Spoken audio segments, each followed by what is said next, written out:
Es decir, el desarrollo que significa de esto, que cada vez se van haciendo ramificaciones, como un arbolito, ¿no? Se van haciendo ramificaciones y finalmente van teniendo las partes más finales que son más delgadas.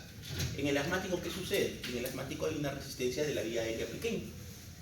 Entonces, este desarrollo, de alguna forma, de los pulmones va haciendo que estos alvéolos, de alguna forma, vayan creciendo y haya menos resistencia. Esa es parte importante del asma, ¿no? La resistencia pulmonar o la resistencia alveolar que existe, ¿no? La resistencia bronquial. ¿Ya? Entonces, por ejemplo, los niños, cuando van creciendo, ustedes probablemente van a van a decir, tranquilo, tal vez tienen mucho tema de asma de muy niños, 3, 4, 5 años. 3, 4, 5 años y después mejora. ¿De qué le dice el médico, el pediatra o el neumólogo? Le dice, tranquila, el asma no es tan grave, va a ir mejorando en el tiempo, ¿no? Es por eso, por el tema de la maduración pulmonar, ¿ya? Lo otro es al revés. Como hay maduración pulmonar, ¿no? Hay algunos datos, por ejemplo, una patología que se llama la fibrosis quística. La fibrosis quística es una patología en la cual va a haber alteraciones en los canales respiratorios, ¿no? Respiratorios. Característicamente esto va a producir cuadros infecciosos a repetición por una bacteria que se llama Pseudomonas. Pero ¿qué pasa? Los niños a qué edad debutan con estos cuadros recién a los 8 años. 8 o 9 años. Es una enfermedad bastante grave, ¿no? Que causa mucha mortalidad, más que todo por el tema de las infecciones por Pseudomonas. Entonces, en ese caso, recién los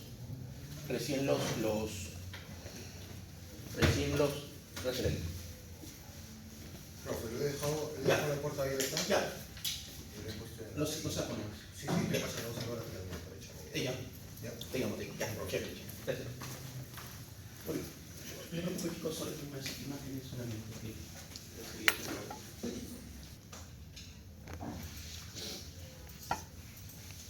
Bueno, que esto hace de que de alguna forma, ¿no?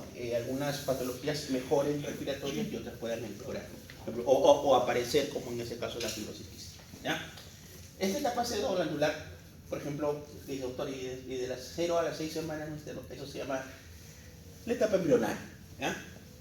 Y de ahí, es decir, podríamos decir que hay 5 etapas, ¿no? De la semana 0 hasta la semana 6, que es la etapa embrionaria, ¿no? Y de ahí ya vienen las 4 etapas que son la pseudoglandular. En esta etapa pseudoglandular, lo que van a empezar a formarse son los elementos del pulmón, lo que decíamos, ¿no? Y ramificación para formar los bronquiolos terminales. Vamos a ir por acá para que se pueda entender un poquito mejor. Acá. Entonces, en la parte respiratoria, nosotros dividimos, en algunas bibliografías ustedes van a ver que hay 3 partes, ¿no? Una zona de conducción, una zona de transición, ¿no? o respiratoria, ¿no? Transición, digamos, es esta parte. Pero igual, finalmente tenemos 3 zonas, ¿no? Una zona de conducción, una zona de transición y una zona respiratoria. ¿Qué significa esto? Que la zona de conducción, de alguna forma, es la zona que solamente conduce el aire, ¿no? Pero no hay intercambio gaseoso.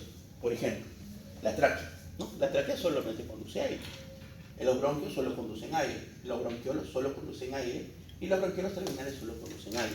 Nada más, por eso se les llama conducción. En cambio, en la parte de transición o en la parte de la zona respiratoria, acá va a ser el intercambio gaseoso.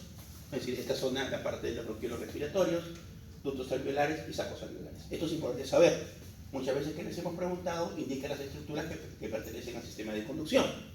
Indica las estructuras que pertenecen al sistema de respiración o zona de transición, ¿ya? Es importante saber. Entonces, en la parte embriológica lo que les explicaba es esta división. Yo a los 8 años ya voy a tener hasta esta división, hasta la división 23 para entenderlo mejor, ¿no? Cuando yo nazco no estoy en la división 23, estoy en la división 18, 19. Mi pulmón sigue ramificándose, esa es la idea, ¿ya? ¿Qué sucede? Que en la parte pseudoglandular, que finalmente yo solamente voy a tener esta parte, es decir, la parte de conducción, es decir, no voy a poder hacer intercambio gaseoso. Por eso que es imposible que un niñito, un recién nacido, ¿no? pueda nacer o pueda tener, o pueda vivir porque no va a tener sistema de intercambio gaseoso, ¿no? Por eso es imposible, ¿ya?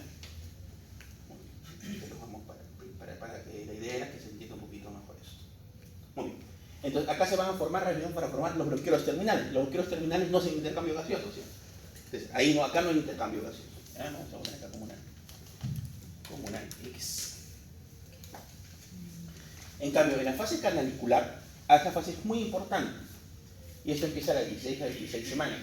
Acá, por ejemplo, ya hay capilarización, es decir, ya va a haber de alguna forma, es decir, estos bronquiolos ya van a empezar a dividirse, ¿no? En bronquiolos respiratorios y en conductos alveolares. Y los bronquiolos respiratorios, ¿no? Y los conductos alveolares ya hacen intercambio gaseoso, ¿no? Y acá ya puede haber intercambio gaseoso primitivo, es verdad, pero puede haber intercambio gaseoso porque ya tenemos bronquiolos respiratorios y ya tenemos conductos alveolares, ¿ya? ¿Qué otra cosa importante en esta fase? Que se empieza a producir una sustancia que es el surfactante pulmonar. Acuérdense que nosotros tenemos dos células importantes, los neumocitos tipo 1 y los neumocitos tipo 2. Los neumocitos tipo 2, su principal función, los más abundantes son los neumocitos tipo 1, casi el 95% de células pulmonares importantes son neumocitos tipo 1. Y los neumocitos tipo 2 son tienen una pequeña proporción del 5 al 10% lo mucho, pero su función es bastante importante porque lo que hacen es producir el surfactante pulmonar. En cambio, los neumocitos tipo 1 lo que hacen es dar sostén a los neumocitos tipo 2 y o hacer el intercambio gaseoso, ¿ya? Ok, entonces, ¿qué sucede acá? Más o menos en la semana 20. En la semana 20 empieza a producirse el surfactante pulmonar. Es decir, empieza a producirse. No significa que sea de buena calidad, ¿no? Empieza la producción. Entonces, ¿qué sucede? Por ejemplo, si un niñito nace entre estas semanas. Si un niñito nace entre estas semanas, ¿qué puede tener? Una patología que se llama el síndrome de membrana hialina. ¿Qué es el síndrome de membrana hialina? Es una patología donde se van a colapsar los alveolos porque no hay surfactante pulmonar. Por lo tanto, el surfactante pulmonar es importante para evitar el colapso alveolar. ¿Por qué? Porque disminuye la tensión superficial. Doctor, si un niño naciera entre esas semanas igual, bueno, más que nada va la parte de alguna pregunta, ¿no?, que se pueda hacer, ¿no? ¿En qué etapa podría sobrevivir un niño? Es decir, un niño desde la etapa sacular terminal ya tiene mayor probabilidad. Acuérdense que la neonatología ha mejorado tanto que hay niños que pueden vivir de estas semanas, sí, ¿no? Pero de acuerdo se le da maroción pulmonar, pero se los intuba, ¿no? Es decir, se los tiene que intubar y darle, es decir, pueden vivir, pero con cuidados extremos de vida, ¿no? Pero de acuerdo en cambio, a las preguntas, porque decir, entrarían creo que las dos, ¿no? Canaliculares o así es. terminales. Pero si la pregunta es que hay lo que tienen que analizar bien es qué se les pide, ¿no? Por ejemplo, ¿desde qué fase ya puede haber? ¿Desde qué fase hay producción de surfactante pulmonar? De la fase canalicular. ¿Desde qué fase ya hay bronquiolos respiratorios y conductos alveolares? Es decir, ya hay intercambio, o puede haber intercambio gaseoso desde la fase canalicular, ¿no? El porcentaje de vida de estos niñitos recién nacidos es alta acá, no, es baja. Es baja. Pero ya de alguna forma dándole surfactante o ponernos la ventilación mecánica, puedes hacer que este niño pues, pueda ir creciendo y pueda vivir, ¿no? En muchos países desarrollados ya con estas edades, ¿no? Más que todo la parte de entre 25, 26, 27, 28 ya pueden vivir, ¿no? Ya pueden vivir. Pero entendamos, ¿no? No es que van a estar pues tranquilos, echaditos los bebitos, ¿no? Sino que van a tener que tener cuidados extremos de neonatología, ¿no? En cambio, en la fase sacular terminal acá ya es diferente. Acá otra cosa importante es que el surfactante pulmonar va mejorando, es decir, su calidad, ¿no? Su calidad. Es decir, tenemos un mejor surfactante pulmonar, ¿no? Y acá, de alguna forma, ya tenemos sáculos terminales y se establece la barrera sangreal, ¿no? Es decir, en esta etapa, si ustedes quisieran de alguna forma tener la información, ¿no? ¿Cuál es la fase donde hay mayor probabilidad de vida dentro de las fases al nacimiento? Es en la sacular terminal, ¿no? Acá. Es decir, ¿se entiende la diferencia? Sí, ¿no? mayor probabilidad de vida. Ah, así es. ¿No? Mayor probabilidad de vida, ¿no? ¿Por qué? Porque probablemente estos niñitos puedan nacer, ¿no? Más si tienen pasando las 32 semanas, tal vez no necesiten hasta ventilación mecánica o hasta surfactante pulmonar. Pueden estar tranquilos, ¿me entiendes? Porque ya de alguna forma ese surfactante es mejor y hay intercambio sangreal. Entonces, estas fases de alguna forma es importante. Entonces, ¿qué pasa en esta fase sobre el surfactante pulmonar? mejora el sulfato de pulmonar. Ok. Y por último, lo que estábamos explicando, que es la fase alveolar, ¿no? Que la fase alveolar viene desde las 32 semanas, o más o menos de nacimiento, 32 semanas hasta los 8 años. No, acá sí ya, como le digo, es ya los alveolos maduros, ¿no? Y que esto hace que finalmente haya un intercambio gaseoso, hay un mejor intercambio gaseoso. Pero ¿cuál es lo más importante de esto? Lo que decíamos es la maduración del pulmón. Ya explicamos la aplicación clínica. Muy bien, entonces, ¿qué cuadro podemos tener acá como patologías? Podemos tener lo que se llama, ¿no?, la parte de la síndrome de membrana hialina, ¿ya?, que es por deficiencia del sulfato pulmonar, ¿no? ¿Qué van a tener estos pacientitos? Van a tener esta patología, los niñitos muy prematuros, ¿no? ¿Por qué? Porque su sulfato pulmonar no es, de alguna forma, no está, hay poca cantidad y no es de buena calidad, ¿ya? ¿Preguntas sobre esto? Doctor, se pregunta quién es el responsable del síndrome de membrana hialina. ¿Así de específico sería el neumocito 2? Claro, exactamente. Claro, es la deficiencia del neumocito tipo 2, ¿no? Así es la deficiencia del neumocito tipo 2. Muy bien. A ver, por acá estaba viendo una imagen bonita. Vale, puede conversar.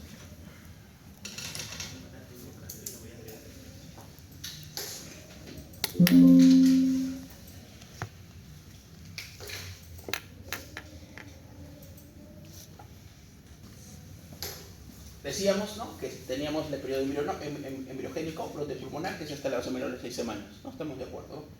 Entonces, miren, acá hay un mesénquima progenitor y epíteto. Y ahí en la semana de 6 a 16 ya viene lo que es el brote acinar, ¿no? Es decir, ya va a haber de alguna forma acinos, ¿no? Sedo glandular, túbulos bronquiales, ¿no? Pero acá no hay de alguna forma todavía intercambio gaseoso, como explicamos, ¿no? De la parte de 16 a 26 es la parte canalicular. Acá hay células, túbulos acinares, pero acá ya van a empezar vamos a tener células secretoras, ¿no? Tenemos los vasos sanguíneos, los fibroblastos, células basales, las células ciliares, y ya vamos a tener las células que de alguna forma van a o podrían de alguna forma a secretar el sulfato pulmonar, ¿no? Pero acá decíamos que empieza ya a tener mejor cantidad. Entonces acá tenemos las células, ¿no?, las células de club, las células, ¿no?, de los neumocitos tipo 1 y los neumocitos tipo 2. Que finalmente estos van a hacer lo que se produzca el intercambio gaseoso, ¿no?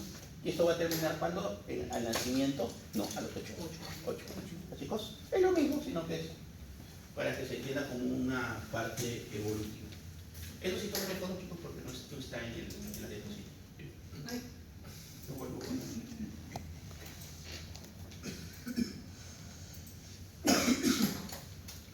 Muy bien, sí. Agrándale un poquito, por favor. Ay, gracias. Es lo mismo, ¿no? Sino para que tengan una... Es lo mismo, lentamente, que acá lo que nos tratan de explicar es el desarrollo, o cómo se viviera esta imagen, más que todo el aspecto histológico. Entonces, si ustedes se dan cuenta, por ejemplo, acá no hay sacros, ¿no? Entonces acá ya tenemos toda la parte final formativa del sistema respiratorio. Muy bien, entonces, a ver, sobre la parte, chicos, ya habíamos descrito sobre la parte del desarrollo. Otra pregunta que se les puede hacer es exactamente, ¿no?, de dónde, ya dijimos, ¿no?, de qué estructuras proviene la parte respiratoria embriológicamente. Es del,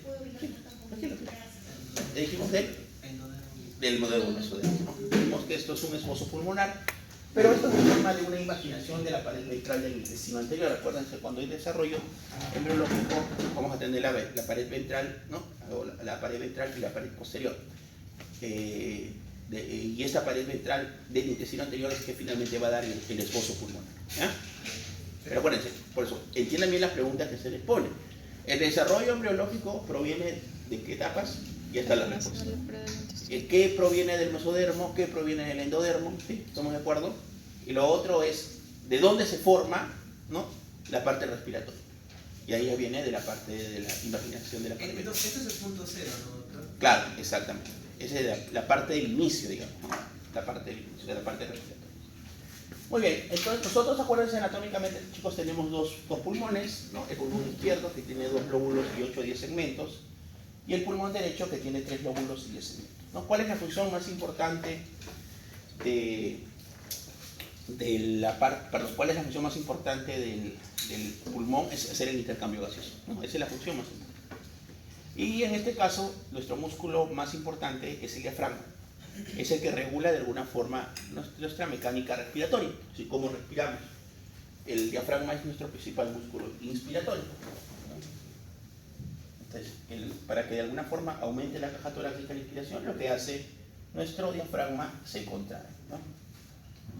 Se contrae. Por lo tanto, al contraerse, ¿qué hará? ¿Hará gasto de energía o no? Sí. Así es.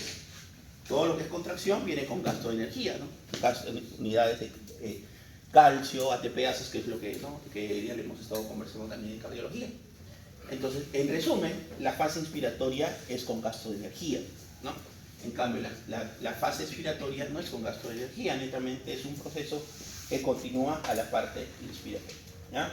El músculo más importante para la parte inspiratoria es el diafragma, ¿ya? Y el segundo músculo más importante son los intercostales externos. ¿Qué hacen los intercostales externos? Hacen esto. Es decir, hacen que el espacio de las, claro, el espacio, ¿no? de la parte de las costillas aumente. Y al aumentar, ¿qué hace? Que puedas respirar mejor. Entonces, los músculos más importantes para la parte inspiratoria es el diafragma y los intercostales externos. ¿Por qué? Porque te van a aumentar, ¿no? la distancia entre costillas cuando se distienden, ¿ya? Muy bien, y el músculo más importante para la expiración es el intercostal interno, ¿ya? Sí. El externo es para la inspiración, ¿ya? Externo inspiración, y el interno para la expiración, ¿ya? Es decir, es al revés, ¿sí? Para que tengan una forma de querer entenderla mejor, ¿sí? Entonces, ¿qué hacen los intercostales internos? Al revés. Cuando se contraen, disminuyen el espacio, ¿ya? Muy bien. Pero más que todo de una forma refleja, no como tanto de gasto de energía, sino como una relajación, digamos. ¿Ya? Muy bien. Entonces, cuando el diafragma, cuando se contrae, ¿qué hace? Hace esto, ¿no? Se pone plano. Y cuando se relaja, ¿qué hace? Se pone, bueno, hace eso. Ese es la idea. ¿Ya? Muy bien. Seguimos. Ok. Entonces, esto es la parte de los bronquiolos, ¿no? Acuérdense cómo es una distribución más fácil, es esta, ¿no? Es decir, cómo es el bronquio derecho, es corto y recto, y cómo es el bronquio izquierdo, es más largo y lateralizado, ¿ya? Esto es importante, por ejemplo, porque ustedes van a ver, por ejemplo, están de guardia y les viene un niñito, tres ejemplos de aplicación clínica. Ustedes están de guardia y viene una mamá y les dice: sí, doctor, mi hijito estaba jugando con una canica, ¿no? Lo vi que se la pasó y de ahí empezaba a toser, no deja de toser. Okay. ¿Qué pensaremos? ¿Que esa canica ha sido a la vía digestiva o ha sido a la vía respiratoria? Entonces la canica era pequeña, a la vía respiratoria, ¿ok? Que la canica se podrá ver, ok, no le tomas una placa, no se ve, ¿no? No se ve, tal vez ahí se ve una opacidad, a diferencia de una moneda que se podría ver. La pregunta es, ¿a qué bronquio creen ustedes que es más fácil que se pueda ir esto? Al derecho. Al derecho, por anatomía, ¿no? Entonces, siempre que tengamos estos temas, ¿no? De que algún niño se ha podido tener alguna travesura, pasarse alguna estructura y pensemos que está en vía respiratoria, lo primero que tenemos que pensar es que esto se puede haber ido hacia el lado derecho, ¿ya? Muy bien. Otro ejemplo. Tengo un paciente, un abuelito de 80 años, que ingresa por un ACV, ¿no? Un ACV isquémico, empieza a tener vómitos, ¿no? Un ACV hemorrágico por una hipertensión endocraniana. Pero un ACV hemorrágico por una hipertensión maligna, se le rompe, ¿no? De alguna forma alguna arteria, eso es la hemorragia cerebral. Hace una hipertensión endocraniana, empieza a vomitar, y llega a la emergencia con vómitos y con dificultad respiratoria. La pregunta es, ¿dónde creen que con mayor probabilidad puede aspirarse ese abuelito? Derecho. Lo mismo, igualmente. Entonces la pregunta es, ¿las neumonías aspirativas mayoritariamente dónde serán? en el lado derecho, ¿no? El lóbulo derecho. Exactamente, ¿no? En la parte, eso es el lóbulo derecho. Y más, acuérdense, los segmentos inferiores, ¿no? Los segmentos inferiores, ¿del cual? Del lóbulo derecho, ¿ya? Bueno, chicos, que está escribiendo con insistencia. Todo mi camino, ¿qué me va a servir, no? Tiene una explicación, finalmente, ¿no? Para poder nosotros tener una mejor explicación clínica. Esto es lo que le decimos, ¿no? Finalmente, no que estamos repasando la parte clínica.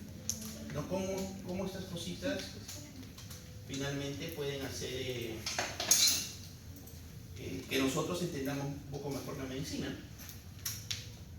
Lo mismo, por ejemplo, si yo tengo, otro ejemplo, yo estoy de guardia en el hospital y intubo un paciente, ¿no? Si ustedes escuchan que el anestesiólogo o el internista o el intensivista le dice, ¿no?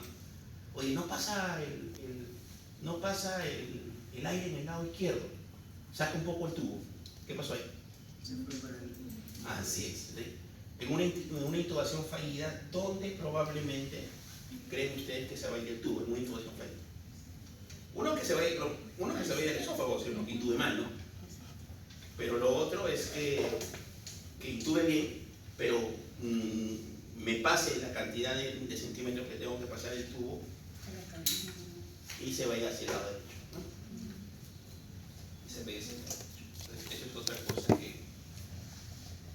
que de alguna forma tenemos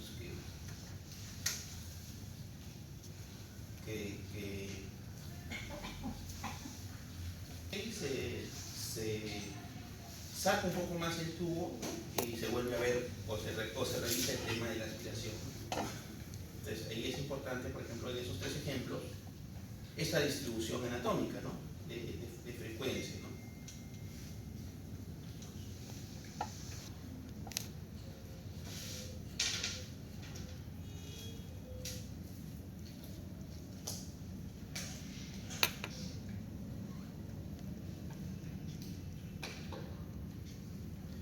Entonces eso explica diferentes aplicaciones. Y como decía, siempre los vómitos van a tratar de irse, la parte el vómito, y cuando de alguna forma hay síndromes aspirativos, lo que van a tratar de irse siempre es la parte, ¿no? Inferior, ¿no? La parte inferior.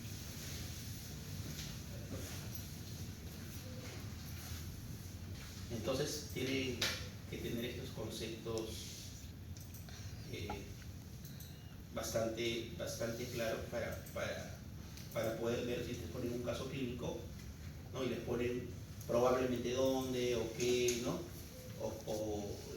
El caso clínico del niñito que estamos poniendo, la intubación fallida o las neumonías aspirativas o los síndromes de aspiración. ¿Ya? Muy bien, seguimos.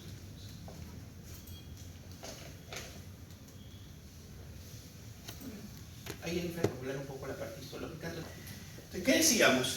La parte de la tensión superficial. A ver, para entender primero. Esto primero, chicos, no es un concepto médico, es un concepto de la naturaleza o de la parte bioquímica. Para que ustedes lo puedan entender. Imagínense ustedes cuando están en su casa y prenden una tetera, ¿no? Prenden una tetera y se olvidaron, ¿no? Y empieza a sonar, y llega, tal vez entran a la cocina y en la cocina tienen, por ejemplo, una ventana. ¿Qué pasó? A ver, ¿qué les llama la atención, por ejemplo, esa ventana? Está empañada. Muy bien, está empañada. Y cuando está empañada, ¿qué hay? ¿Hay gotas? Gotas, exactamente. Entonces, ¿qué sucede? El agua en la naturaleza puede estar de diferentes formas, ¿no? Puede estar de forma líquida, puede estar de forma líquida, puede estar, ¿no? de forma gaseosa. ¿Y qué sucede? Entonces, cuando yo tengo, por ejemplo, a ver, ¿cuál es la principal función en cuanto al aire de nuestro sistema respiratorio superior, por ejemplo, de la nariz? ¿Qué hace? Lo enfría, lo calienta, exactamente. Entonces, ¿qué sucede? El aire que yo respiro, ¿no? El aire que yo respiro, finalmente mi vía respiratoria va a entrar caliente, ¿no? Entonces, si entra caliente, ¿no? Ese aire entra caliente, finalmente, ¿qué va a producir? Va a producir también aire o gas, ¿no? Intentamos para poder entenderlo. Vapor, así exactamente. Para poder entenderlo mejor, ¿ya? Entonces, ¿qué sucede? Normalmente estas gotitas de agua, ¿no? que de alguna forma han sido, pues, ingresa al alveolo, vamos a entender, entre el aire en estado gaseoso, y como está caliente, ¿qué va a pasar? Va a producir gotas de agua. ¿Estamos de acuerdo? Entonces, normalmente estas gotitas de agua se van a pegar a los alveolos, ¿no? Netamente. Entonces, esto que va a hacer acá va a aumentar la tensión superficial. ¿Por qué? Porque estas gotitas de agua, y lo mismo, si ustedes se dan cuenta, son medio fijones, estas gotitas de agua tienden a unirse, ¿no? Tienden a unirse. Entonces, al unirse, imagínense si pasa esto, ¿qué pasaría? ¿Podría pasar el aire o no el oxígeno? Imagínense que este alveolo está lleno de agua. No va a poder pasar, ¿cierto? Pues eso es lo que se llama tensión superficial. ¿Ya? Es decir, esta es la explicación. Entonces, yo necesito fisiológicamente una sustancia que haga que esta tensión superficial disminuya, ¿no? Entonces, al agua, ¿cuál es su némesis del agua? ¿Cuál? La grasa. La grasa. Entonces necesitamos una sustancia que su componente mayormente sea una grasa, que tenga componente grasoso. ¿Para qué? Para que finalmente esto no se unan, ¿no? Y estén separados. Es decir, se va a producir, pero ya no van a estar así, sino van a estar separados. Entonces el aire tranquilamente va a poder pasar, ¿no? Entonces, esta sustancia que hace que suceda esto es el surfactante pulmonar. ¿Ya? Entonces, el surfactante pulmonar, ¿cuál va a ser su función? Disminuir esta tensión superficial. Entonces, la tensión superficial, ¿qué es? Acá está. Líquidos, lo que estábamos explicando, ¿no? La atmósfera, estas moléculas de agua, fuerza con que estas son atraídas las moléculas de la superficie de un líquido, ¿no?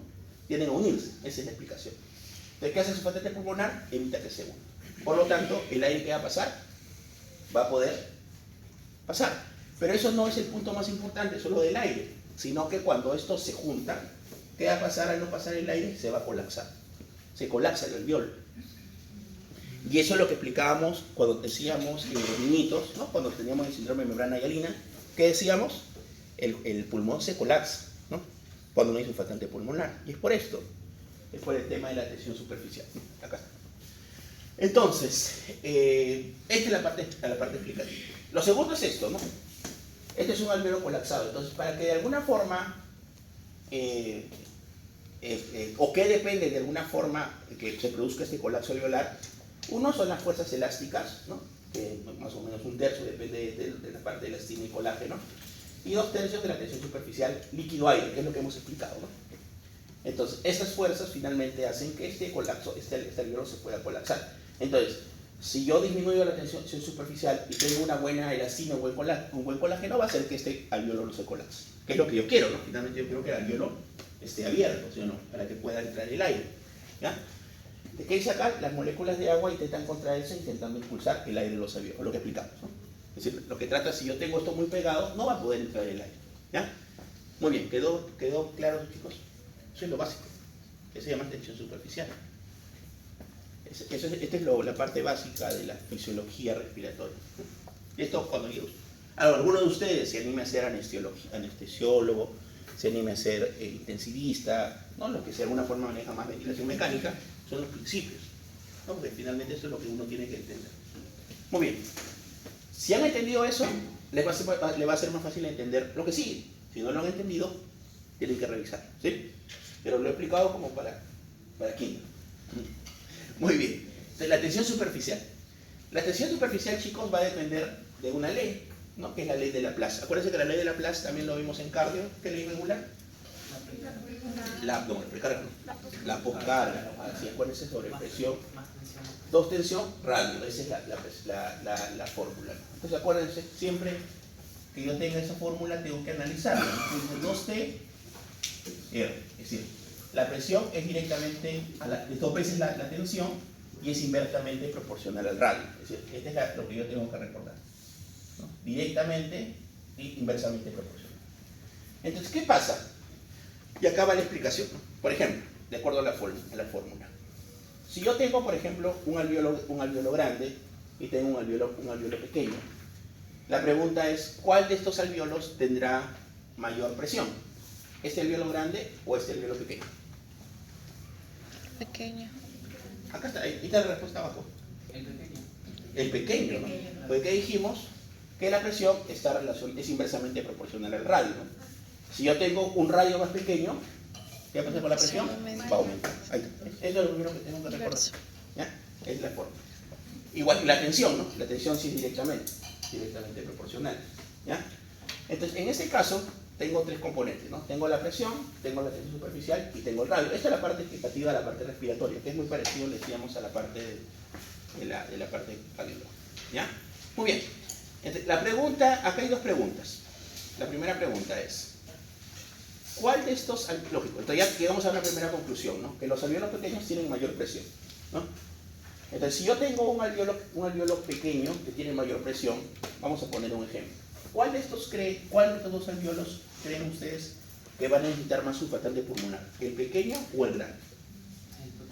El pequeño. ¿Por qué? Porque hay la mayor tensión. Mayor presión. Ya, muy bien, hay mayor tensión. ¿Y qué más? ¿No? Se va concentrando. A ver, imaginémonos acá. Yo tengo 8 gotas de agua.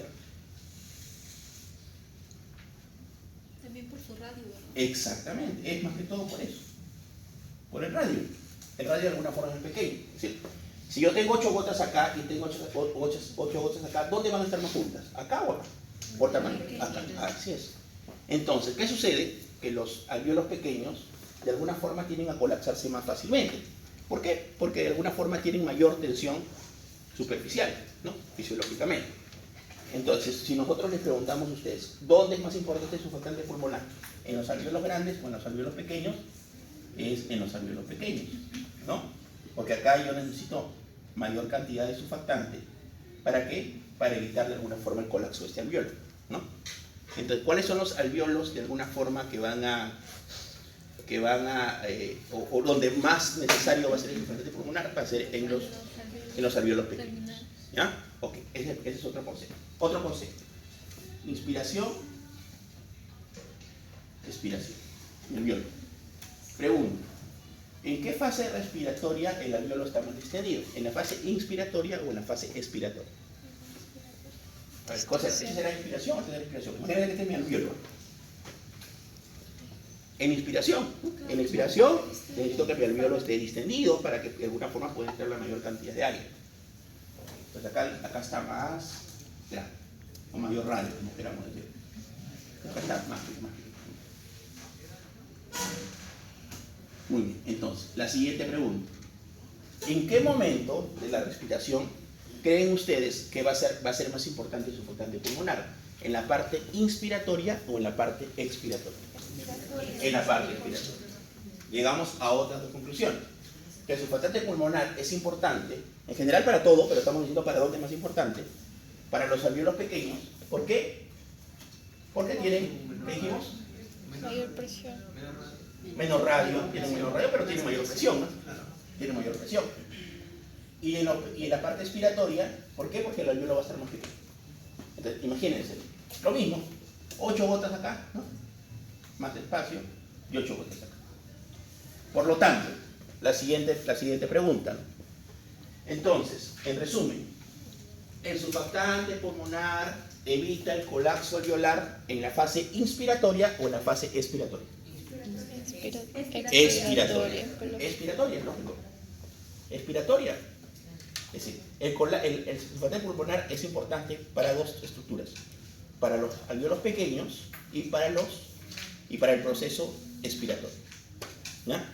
Y por eso, esa es la explicación, chicos. Muy bien. Ya explicamos que hay dos tipos de células, ¿no? Los neumocitos tipo 1, que tienen dos funciones, sostén, ¿no? Y intercambio gaseoso, y los neumocitos tipo 2, que producen, ¿no? La surfactante pulmonar. Mira acá, vamos a leer este concepto nomás. Dice: el surfactante reduce la tensión superficial. ¿Todos lo tenemos de acuerdo? Sí. Ya, ok. Y reduce la posibilidad de que el alvéolo se colapse durante la expiración. Así, ¿no? Porque mientras el alvéolo esté más pequeñito, necesito más tensión superficial, porque finalmente esas gotitas de agua van a estar más juntitas, más unidas, ¿no?